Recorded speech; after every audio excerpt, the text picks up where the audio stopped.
වගාව අපි නවීකරණය කරන්නේ නැතුව ඒකට නව අර්ථකථන දෙන්නේ නැතුව ලෝකය වෙනස් වෙනකොට වෙනස් වෙන ලෝකයක් එක්ක මානසිකව වෙනස් වෙන තරුණයෙක්ට වෙනස් වෙන වටපිටාවක් හදලා දෙන්නේ නැතුව මේ කණ්ඩායම් අපි කියනවා නම් දැනට අවුරුදු 10කට 20කට 30කට කලින් අපේ කණ්ඩායම් මේ සමාජයත් එක්ක ගනුදෙනු කරපු විදිහටම ඒ ටූල්ස් ටිකම පාවිච්චි කරගෙන යෙදෙන්න කියලා තරුණිය අයින්නේ නැහැ එතන.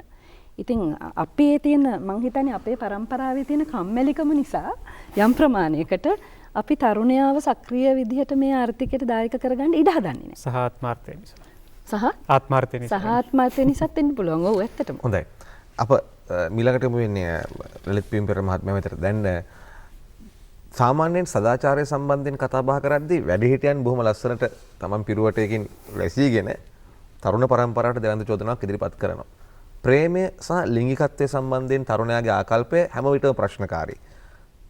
දෙවන්ත ගැටලුවක් තිබෙනවා සමාජයේ අද වඩාත් තත්ත්වය අශීල වේගෙන යනවා. සංස්කෘතිය පිරිහීමෙන් යනවා කියලා. තරුණයාගේ පැත්තෙන් මේක නිර්වචනය කරන්න පුළුවන්ද අපිට? ඔව්. ඔසන්ත මේ සභාපතිතුමිය කිව්වා එතුමිය කතා කරනකොට අපිට ප්‍රශ්න වෙලා තියෙන තරුණයාව විශ්වාස කරන්න නැහැ කියලා. අර එතුමිය කියපු තරුණයා සහ තරුණිය විශ්වාස කරන්න නැහැ. මා කියන්නේ මේ කාරණා සෑමදාම කතා කරන මාතෘකාව බවට පත් වෙලා තිබෙන්නේ. කියන්නේ 70 සිටිය වැඩිහිටිය විශ්වාස කළා 70 සිටින තරුණයා අශ්ලීලයි ඔවුන් තමන්ගේ සීමාවන් හඳුනන්නේ නැහැ. ඔවුන් සාම්ප්‍රදාය කඩාගෙන යන්න හදනවා. ඔවුන් සංස්කෘතිය හඳුනන්නේ නැහැ. මේකම 80ට වෙනකොටත් වුණා. ඒ වගේම මේක 90ට වෙනකොටත් තිබුණා. මේක 21 වෙනි සියවසේ අදත් අපි දකිනවා. මෙන්න මේ කාරණා තමයි මම හිතන්නේ මෙතන තමයි මම හිතන්නේ අපේ රටේ විශේෂයෙන්ම අර බුද්ධිමය සංවාදයක් ඇති විය යුත්තේ ප්‍රතිපත්තිමය වශයෙන් කතා කළ යුත්තේ මෙන්න මේ කාරණා ගැන. මොකද අපි වැඩිහිටියෝ බවට පත් වෙන්නම ඊට සාපේක්ෂව ඊට අනුපාතිකව අපි අපේ තරුණකම අමතක කරනවා. ඇයි අපි තරුණ කාලේ ආදරය කළේ නැද්ද? අපි මොන විදිහට අපි සමාජයට විරුද්ධව හැම වෙලෙම උඩුගම් බලා යන්න නෙමේද මේ අපි සූදානම් වුණේ අපේ තරුණ කාලේ. අපි මේ සමාජ අසාධාරණයට විරුද්ධව නැගී සිටින්න උත්සාහ කළේ නැද්ද? ඒ වෙනුවෙන් විරුද්ධව කතා කරනකොට මේ කතා කරන මිනිස්සු දිහා ඒ කාලේ වැඩිහිටියන් දිහා අපි හිතුවේ නැද්ද මේ මිනිස්සු වයසින් වැඩි වුණාට තරුණකම තේරෙන්නේ නැති මේ අද වර්තමානයේ තේරෙන්නේ නැති මිනිස්සු ලෙස අපි එදා වැඩිහිටියන්ව දැක්කේ නැද්ද? මේ කාරණා මම හිතන්නේ තරුණයින්ට වැඩි අවබෝධ කරගන්න මම මේ වැඩිහිටියන්ට දෝෂාරෝපණයක් එල්ල කරන්න යනවා හෝ වැඩිහිටියන්ගේ කාර්යභාරය හඳුනා ගන්න නැහැ. එවැනි දෙයක් නමුත් අපි මේ බුද්ධිමය සංවාදය මේ රටේ ඇති කළේ නැත්නම් ඔසඳ දැන් සභාපතිතුමිය කිව්වා එතුමියගේ දරුවන් පාසල් ගිහිල්ලා ඉගෙන ගන්න අපේ රටේ ආර්ථිකය සැදෙන්නේ තේපොල් රබර් වලින් කියලා. අපි 80 ගණන් වල 90 ගණන් වල ඉස්කෝලේ යනකොට ඉගෙන ගත්තෙත් මේ කාරණේමයි. එතකොට දැන් අපි දන්නවා හැමදාම අපේ සීයේ තාත්තලා ඉස්කෝලේ යනකොට ඉගෙන ගන්න නැති මේ රට තුන්වෙනි ලෝකයේ දිනු වෙමින් පවතින රටක් කියලා. මගේ පියා පාසල් යනකොටත් ඒ ආකාරයටම ඉගෙන ගන්න නැති. අපි ඉස්කෝලේ යනකොටත් ඉගෙන ගත්තේ මේ රට තුන්වෙනි ලෝකයේ දිනු වෙමින් පවතින රටක් කියලා. දැන් මගේ දරුවන් පාසල් යනකොටත් ඉගෙන ගන්න මේ කියපු විදිහටම ඒ කාරණය තමයි. ඉතින් මේ මානසිකත්වයෙන් තරුණයා සම්බන්ධ විශේෂ මම ඒකයි කිව්වේ මේ රට සංවර්ධන ඉලක්ක කරා යන්න විශේෂයෙන්ම ආර්ථික ඉලක්ක කරා යන්න බෑ තරුණයා සවිබල ගැන්වුවේ නැත්නම්. ඒ වෙනුවෙන් තියෙන මේ මානසිකත්වයේ තරුණයා ගැන තිබෙන වැඩිහිටි මානසිකත්වය මා කියන්නේ එක රැයකින් අපිට අතුගාලා කන පිට පෙරලලා දාන්න පුළුවන් කියලා. නමුත් ක්‍රමිකව වෙනස් කරන වැඩපිළිවෙලක දැඩි අවශ්‍යතාවයක් තිබෙනවා. මොකද මේ තරුණයා ගැන හරිය අවබෝධයක් මේ වැඩිහිටියා තුල නොතිබුණොත් මේ රටේ මගේ දරුවන්ගේ පරපුරට නෙවෙයි ඔවුන්ගේ දරුවන්ටත් කතා කරන්න වෙන්නේ මේ රට තව දුරටත් දියුණු වෙමින් පවතින රටක් කියලා. නිසා අපි එතෙන්ටද මේ රට ගෙනියන්නේ. මා දැඩි ලෙස විශ්වාස කරනවා ඔසඳ අපේ රටේ ඉතිහාසයේ අපි දන්නවා 6 වෙනි පරාක්‍රම බහු රජුරෝ මේ රට එකසේසත් කළාට පස්සේ ඉන් පසුව ඓතිහාසිකම විරාමයක් හිස්ටොරිකල් බ්‍රේක් එකක් ලැබුණේ මේ 2009 අපේ රට එකසේ සත් කළාට පස්සේ.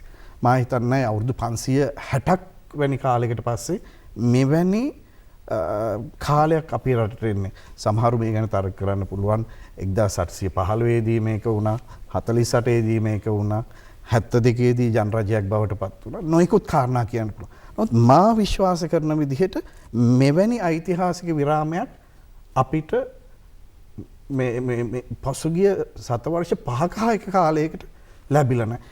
ඒ තුල මේ තරුණයා සවිබල ගැන්වීමේදී මේ කාරණා ගැන මායිකයි කිව්වේ අපි කතා කළ යුතුයි. මේ මෙහෙම දෙයක් තියෙනවා වසන්ත, අපේ රට විශේෂයෙන්ම අපේ රට පමණක් නෙවෙයි දියුණුවේ සම්මත බොහෝ රටවල් වල පවා මේ ප්‍රතිපත්ති මේ කාරණා ගැන කතා කරන්න කිසිදු කැමැත්තක් නැහැ. සාමාන්‍යයෙන් සමාජයේ ඉහළ ස්තරයේ සිටින පිරිස් ප්‍රමාණයක් විතරයි මේ ප්‍රතිපත්ති ගැන කතා කරන්නේ.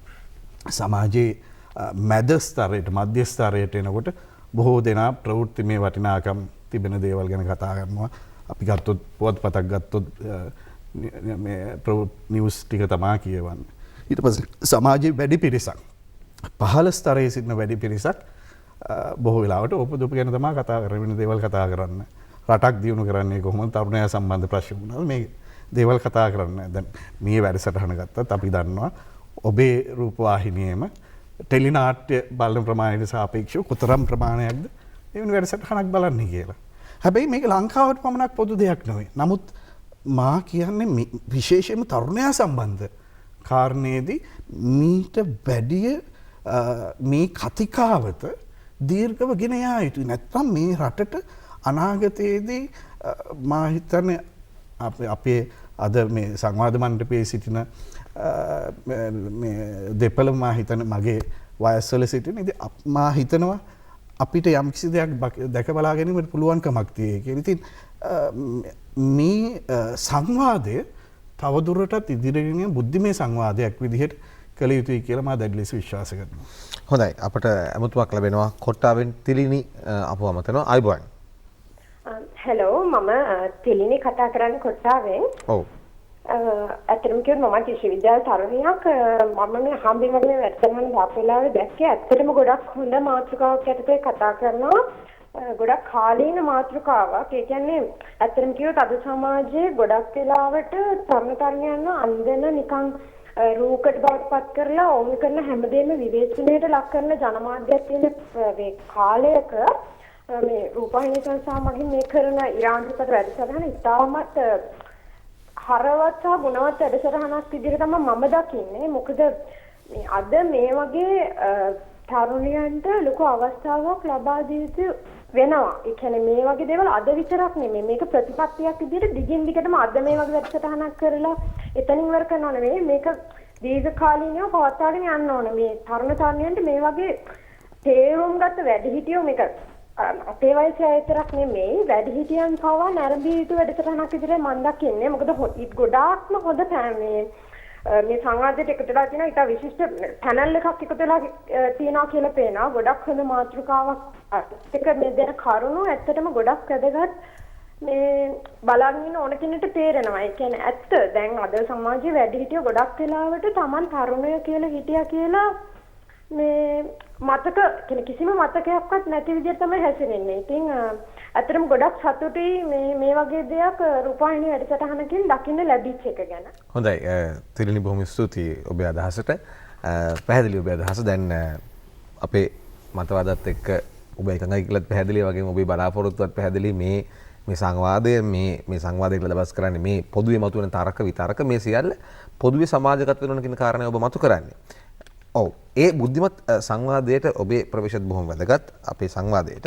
දැන් මේ අතර වාරයේදී අප කලින් මතු කර කාරණේ මම නැවතත් යොමු වෙනවා මනෝවෛද්‍ය විශේෂඥ මහේෂ්ඨාශ්වරි මහත්මයා වෙතට. දැන් ලිංගිකත්වයේ සම්බන්ධයෙන් කතා කරද්දී තරුණයෝ අපට අමතක කරන්නට බෑ. නමුත් එක පැත්තකින් සමාජීය තරුණයාට චෝදනා කරනවා ලිංගිකත්වයේ පාර්ශ්වයෙන් ගත්තම තරුණ තරුණියන් අයාලේ යනවා. ඔවුන් ලැබුම් හල් වලට කොටු වෙන වර්ගයේ ප්‍රේමයක් තමයි අද කරන්න කියන චෝදනාව දැඩිව තිබෙනවා. අනිත් පැත්තෙන් ලිංගිකත්වයේ සම්බන්ධ අභියෝග තාරුණ්‍ය හැඟීම් ජය ගැනීමේදී තරුණියත් යම් ආකාරයක අපහසුතාවයටපත් වෙනවා. අපි කොහොමද මේ කාරණා දෙක විශ්ලේෂණය කරගන්නේ මනෝවිද්‍යාත්මකව? අපේට මුලින් කතා කරපු කතන්දරය ඇතුළේම තමයි මේකත් විශ්ලේෂණය වෙන්නේ. දැන් මේ ආදරය දැන් මේ ලිංගිකත්වය කියලා ගත්තාම අපි මේක මේ වලිගෙන් අල්ලගත්ත වෙනවා. ලිංගිකත්වය නැත්තම් රතිය කියන එක වෙනම සංසිද්ධියක් හැටියට එන්නේ මේ වාණිජ්‍යමය වෘත්තියක් හැටියට කරනවා නම් චිත්‍රපටයක් කරනවා නම් එහෙම. නමුත් සාමාන්‍ය අපේ ජීවිතයේ එදිනෙදා අපි ජීවත් වෙනකොට අපේ ජීවිතයේ කොහොමද මේ ලිංගිකත්වයේ රතිය මතුවෙන්නේ? ආදරය තුලින්නේ. අපි ආදරය කරන කෙනෙක් එක්ක සමගයි මේ සම්බන්ධය ඇතිවන්නේ. එහෙම නැතුව ඇතිවෙනවා නම් ඒක යම් කිසි බොහෝ දුරට විනාශකාරී සහ තමන්ගේ දියුණුව අඩාල කරන જાති සම්බන්ධයක් වෙන්න පුළුවන්. ඒතර මේ ආදරය කියන එක ගත්තාම මේ ආදරය කියන එකට ලොකු දැන් මේ ආයර අර වැඩිහිටියෝ දකිනවා මේ තරුණයා දන්නේ ආදරය කරන්න. ඒක නේ ප්‍රශ්නේ. මේ අද කාලේ තරුණයෝ දන්නේ නැහැ ආදරය කරන්න. අපි තමයි දැනගෙන හිටියේ. අපි ඒ කාලේ මෙන්න මෙහෙමයි ආදරය කරේ, මේගොල්ලෝ දන්නේ නැහැ ආදරය කරන්න. ඔන්නෝක තමයි ලොකුම ප්‍රශ්නේ. දැන් මෙතන මෙහෙම ගැටලුවක් තියෙනවා. දැන් මේ ආදරය කියන එක නොදන්න කමත් වැඩිහිටියන්ගේ ප්‍රශ්නයක්. ආදරය කියන්නේ මේ තව කෙනෙක්ව අයිති කරගෙන යාට නීති දාගෙන Tamanට ඕන දේවල් යාලවුව කරගන්න එක නෙමෙයි. ඒ අයිති කර ගැනීම. භාණ්ඩයක් අයිති කරගත්තාම අපි එහෙමයි මේ ඔර්ලෝසුව මට ඕන විදිහට තියෙන්න ඕනේ. නමුත් ආදරය කියන ඊට සම්පූර්ණ වෙනස් දෙයක්. ආදරය කියන්නේ කෙනෙක්ගේ දියුණුවට සතුටට නිදහසට හේතු වන දෙයක්. කෙනෙක්ගේ දියුණුව අඩාල කරන දෙයක් නෙමෙයි. ඒතර මේ පුළුල් ඇසින් බලනකොට මේ ආදරයට දාන තහංජලින් ගොඩාක් ප්‍රමාණයක් හේතු රහිත නැත්නම් පදනම් විරහිත තහනම්. එතකොට මේ අයර මුලින් කියව කතන්දරේ මම නැවතත් මේ කියවෙන්නේ වැඩිහිටියා දකින්නේ තරුණයාට නැත්නම් තරුණියට මේ දේවල් බෑ. මේ දේවල් දන්නේ නැහැ. ඒ නිසා අපි කියලා දෙන්න ඕනේ කියන එක. අර අනිත් අපි කිව්ව කාරණෙත් මම පොඩ්ඩක් සඳහන් කරන්නම්. දැන් මේ තරුණයා දුර්වලෙක් කියලා අපි හදන්න යන පිරිසට අමතරව තව පිරිසක් ඉන්නවා තරුණයාගෙන් තමන්ගේ වැඩේ කරගන්නට හදන අය. එතකොට ඒ අය තරුණයාට සහ තරුණියට දෙනවා ඇමක් මොකද්ද මේ ආදරය කරනවා කියලා කරන්නට ඕනේ වැලන්ටයින් දවසේ අහවල් තැනට ඩිනර් එකකට යන එක. රෑ කෑමට යන එක. නැත්තම් අහවල් තෑග්ග දෙන එක.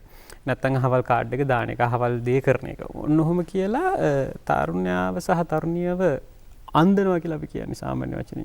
අන්න ඒ වැඩේ කරලා Tamanට අවශ්‍ය භාණ්ඩය විකුණ ගැනීමට හෝ Tamanට අවශ්‍ය channel එකට ratings ලබා ගැනීමට හෝ ඒ වැඩේ කරන පිරිසකුත් ඉන්නවා.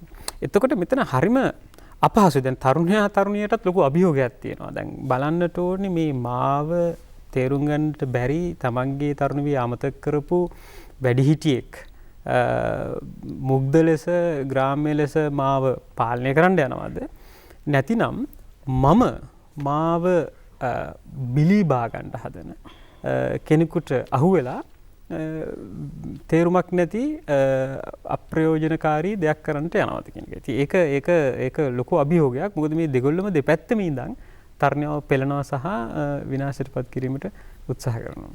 හොඳයි. අපිට අමතුමක් ලැබිලා තිබෙනවා ඇල්පිටෙන් චමීර්. අයබෝන්. ඔව් ඔබ අදහස් ඉදිරිපත් කරන්නේ. ඇතරම මම මේ වැඩසටහන බලාගෙන හිටියේ මේ වෙලාවේ රටේ තියෙන වැඩසටහන එක ගත්තාම හොඳ වැඩසටහනක් ඇතරම කියන්න ඕනේ. ඒක මොකද දැන් සභාපතිතුමා කිව්ව එක වෙලාවක මේ වැඩසටහන බලන තරුණ තරුණියෝ කොච්චරද ලංකාවේ කියලා.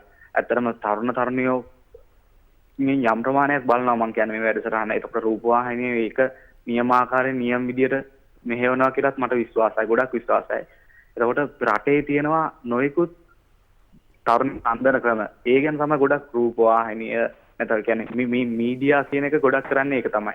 තරුණයා අන්දන තැනට ගොඩක් දේවල් වලින් පෙන්නනවා. එතකොට ඒකෙන් කොහොමද නිදහස් වෙන්න කියන සාකච්ඡාවක් ගෙනින වැඩසටහනක් තියෙන අතර මේ රූපවාහිනිය කරන.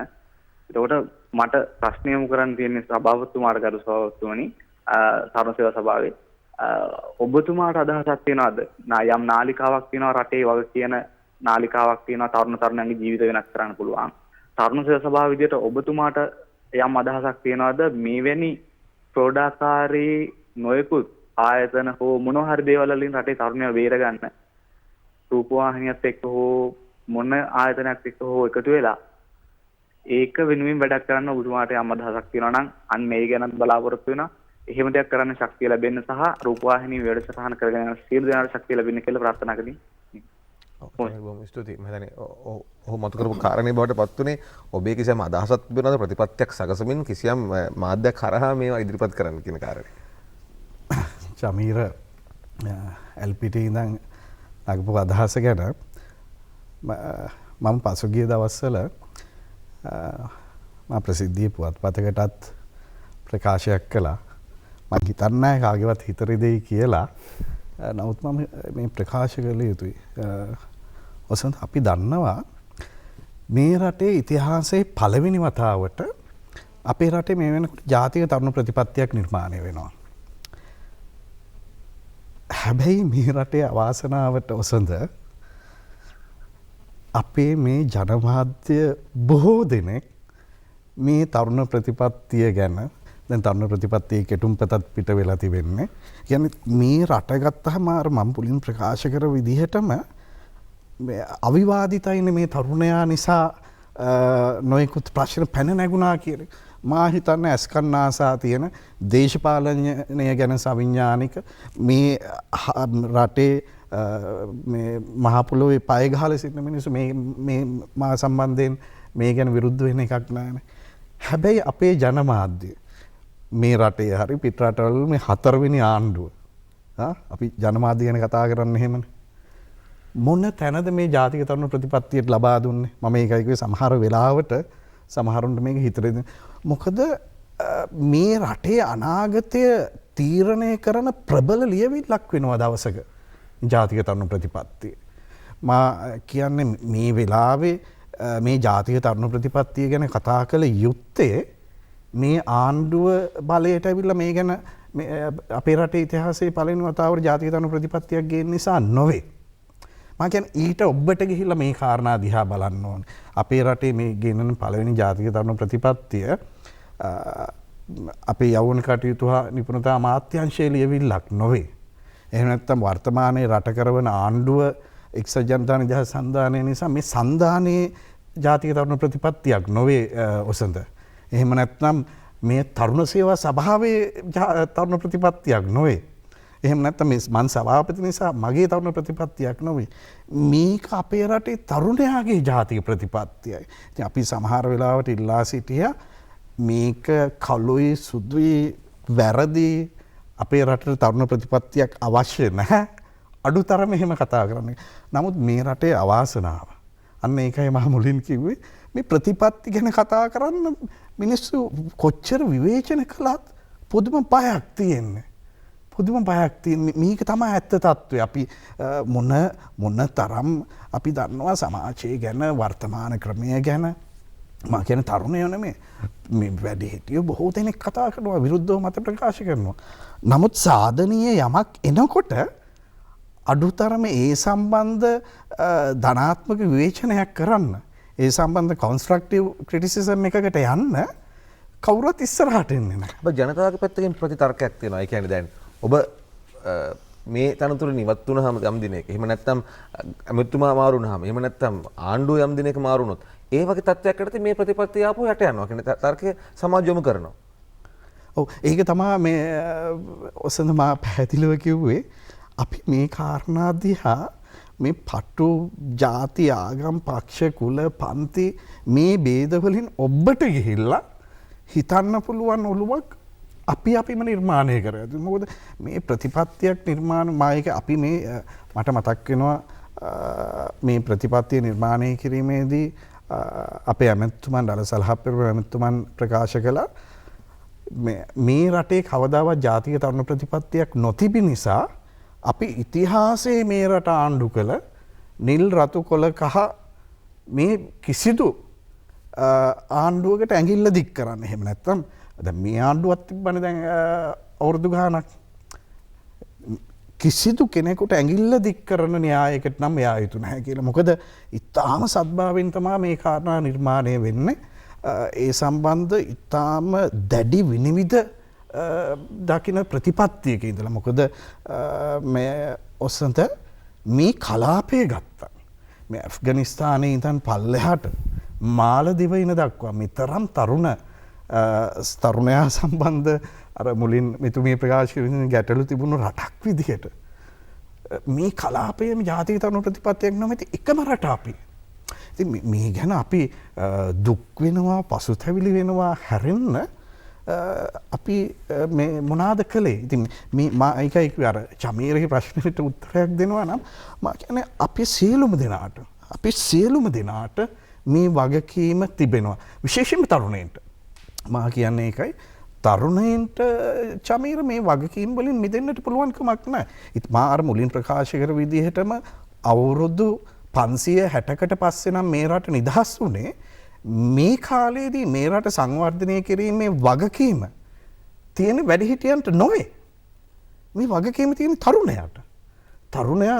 තරුණයා මා කියන්නේ තරුණයා සාම්ප්‍රදායට විරුද්ධව නැගී සිටින්න, තරුණයා එහෙම නැත්නම් අසාධාරණයට විරුද්ධව නැගී සිටින්න, අවිචාරයට විරුද්ධව නැගී සිටින්න, අයුක්තියට එරෙහිව නැගී සිටින්නට එසේ නැගී සිටීමට ඔහුගේ කොන්ද පණ තිබිය යුතුයි. ඒ අතරම ඔවුන්ට තමන්ගේ වගකීම් තේරුම් ගැනීමටත් ඔළුවක් තියෙන්න ඕනේ. හොඳයි. ඔබ ඉතින් හොඳ ප්‍රවේශයක් සකසද්දී අපිට විරාමයට යන්න වෙනවා. මම හිතන්නේ ප්‍රතිපත්ති වලට උඩින් පාට ගන්නවට වඩා හරි අර තලියේ කිඹුළු දකින්නට වඩා හරි ප්‍රතිපත්තිය දිහා බලලා අදහසක් පළ කරනවා නම් සාධනීය හෝ නිෂේධනීය. ඒ තමයි මම හිතන්නේ බලාපොරොත්තු වෙන්නේ රට ජාතිය අපි කවුරුත්. අපි යොමු වෙන්නේ අද මේ සුවිශේෂී මාතෘකාව යටතේ කතා කරද්දී විරාමයක් ලබා ගන්නට. විරාමයෙන් අනතුරු එක්වරින් හමු වෙමු ඉරාන්දුර රටත් එක්ක අද එකතු වෙන්න.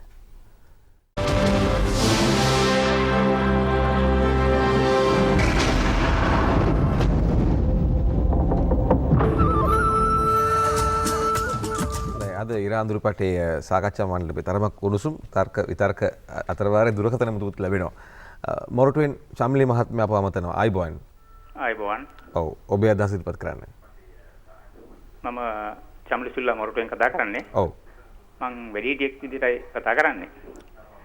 මේ විද්වත් මණ්ඩලයෙන් කියවුණා මේ දැන් සාමාන්‍යයෙන් වැඩිහිටි අය දැන් ඉන්න තරුණයන් දිහා බලන්නේ මේ තරුණයෝ ඇත්තට සමාජයට හොඳ නැති තරුණයෝ මේ තරුණයෝ වැඩක් නැහැ සමාජයට ඒ වගේ අදහසක් මතුවුනේ. නමුත් ඇත්තටම මම කියන්නේ දැන් ඉන්න මේ වැඩිහිටියෝ තරුණයෝ දිහා එහෙම බලන්නේ නැහැ කියලා. ඇත්තටම ප්‍රශ්නේ තියෙන්නේ තරුණයන්ගේ නෙමෙයි. තරුණයෝ හොඳයි දැන් ඉන්න. ඉස්සර තරුණයෝ දැන් මමත් වැඩිහිටියෙක් මං තරුණ කාලෙක මට තිබුණා.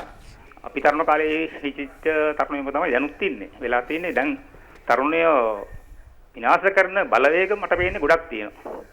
ඒ තරුණයෝ ඇත්තටම වෙන වෙන බලවේග වලින් විනාශ කරනවා.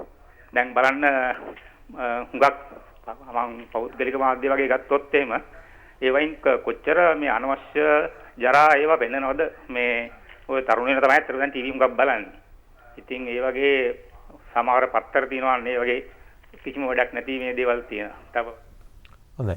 එවැනි සාධක ගණනාවක් පිළිගස්සන්නට පුළුවන් මම හිතන්නේ වඩා පුළුල් තලයක අපි සාකච්ඡා කරගෙන යනකොට. හොඳයි. දැන් අපි ඒත් එක්කම වැදගත් කාරණාවක් මතුවලා මේ තරුණයාට අද කොන්දක් තියනවද කියන කාරණේ. බොහොම ඍජු මොනොත් එහෙම. හොඳයි. දැන් එවැනි කාරණයකට අපි යමු වුණොත් එහෙම. දැන් තරුණයාට ඍජු කශේරුකාවක් තියෙනවා දැන් යම් කාරණාවලට මතුවෙන්න. දැන් එවැනි කාරණා සම්බන්ධයෙන් ඔබතුමියගේ දසුකුමක්ද? ඔව් තරුණියට කොන්දක් තියනවද කියන්නේ ඒක අර්ථකථනය වෙන්නේ කොන්ද කියන්නේ මොකක්ද කියන එක සමාජයක් හැටියට අපි දන්නවනම් විතරයි.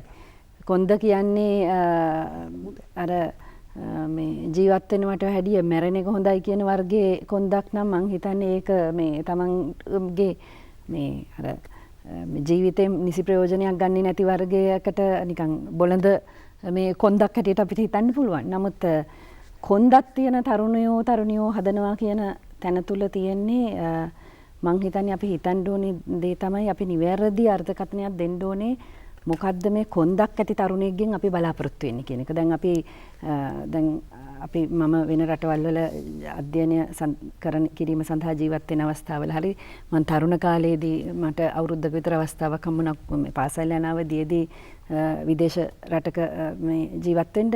එහෙම අවස්ථාවලදී මම දැකලා තියෙනවා ඒ රටවල් වල තාරුණ්‍ය ඒ රටේ අනන්‍යතාවයත් එක්ක බොහොම සක්‍රියව බද්ධ වෙලා ඉන්නවා. දැන් ඇමරිකානු තරුණයා මේ හරි හෝ වැරදි හෝ ඇමරිකානු තරුණයා ඉන්දියානු තරුණයා ගත්තොත් බොහෝ වෙලාවට ඉන්දියානු තරුණයෙක් හැටියට කතා කරනවා. එතකොට මම මේ ළඟකදී මේ ඕස්ට්‍රේලියාවේ සංචාරය කරා අපේ හිතවත් බොහොම මේ තරුණ වයසේ ඉන්න ඕස්ට්‍රේලියානු තරුණ කණ්ඩායම් එක්ක කතා කරනකොට ඔවුන් ඕස්ට්‍රේලියාවේ රජයක් හෝ රටක් හැටියට හෝ ඒ සමාජයේ තියෙන සම්පත් එක්ක හෝ දිශාගත වුණ තාරුණ්‍යයක් තියෙනවා උන්ට. ඒ රටේ දේවල් ගැන යම්කිසි අවබෝධයක් ඇත සක්‍රිය ඒවත් එක්ක සම්බන්ධ වෙනවා.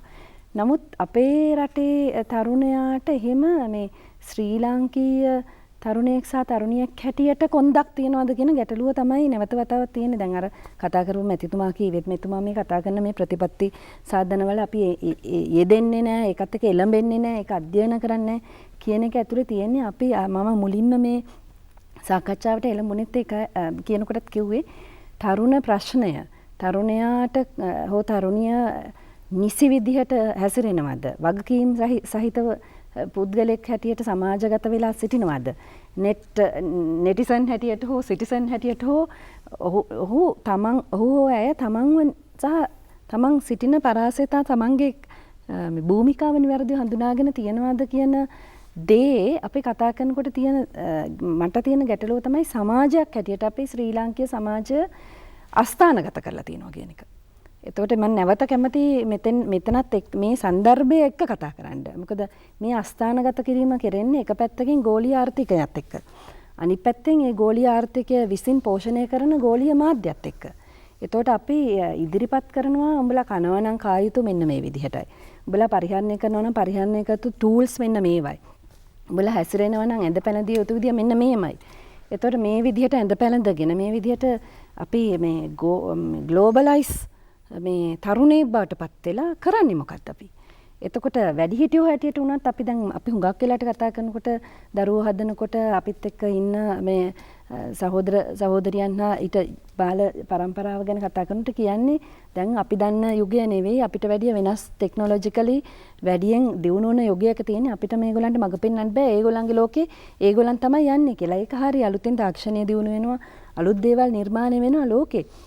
නමුත් මේවා ඔක්කොම ටූල්ස් මේ නිර්මාණය වෙන දේවල් මේ ටූල්ස් මෙහෙවන මේ අයිඩියොලොජි එකක් තියෙනවා මේ චින්තනයක් තියෙනවා මේ චින්තන ධාරාව අපේ රටට යෝග්‍යද මේ චින්තන ධාරාව අපේ තරුණයාගේ කොන්ද නිවැරදි විදිහට ශක්තිමත් කරනවද නැත්නම් මේ චින්තන ධාරාව විසින් Tamanටත් නැති මේ අනුන්ටත් නැති මේ අර මුලක් අගක් මුලක් නැති නිකන් කොතනකාරි තැනක මේ සයිබර් ස්පේස් එකක හෝ එහෙම නැත්නම් මේ යම් කිසි නිකන් කියන්නේ විවාහ වෙන්න හැකියාවකුත් නැහැ මොකද ඒකට සඳහා ආර්ථික සුරක්ෂිතතාවයකුත් නැහැ තමුත් ලිංගික අවශ්‍යතාවයන්ුත් ඉෂ්ට කරගන්න අවශ්‍ය එහෙම නිකන් අර ආසාවල් ගොඩාක් ඔලුවට දාලා මේ හැඟීම් ගොඩාක් තියෙන ජවයක් ගොඩාක් තියෙන කණ්ඩායමක් අපි නිවැරදි විදිහකට මේ පෙළගස්වන්නේ නැතුව තැනක තියලා තියෙනවා. එතකොට එහෙම මේ මං නැවත වතාවක් අපි මේ කියන්නේ වගකීම තරුණයා පැහැදිලිව තේරුම් ගත යුතුයි අපේ රටේ. මොකද තරුණයා සහ තරුණිය මේ සොඳුරු තාරුණ්‍යයේ ඉඳගෙන අනාගතය සොඳුරු විදිහට හදන්න අඩිතාලම් හදාගත්තේ නැත්නම් අඳුරු අනාගතයකට තමයි ගමන් කරන්නේ. ඒතර සාරුණ්‍යයේ සොඳුරු බව සහ ජවය පාවිච්චි කරන්න ඕනේ වගකීමක් සහිතව බුද්ධියක් ඇතුව. එතකොට මේක මේ සංවේදන වලින් විතරක් යන්න පුළුවන් කමක් නැහැ. බුද්ධියක් තියෙනවා. ඉතින් අපේ රට වාගේ දකුණු ආසියාව වාගේ මේ වාගේ මේ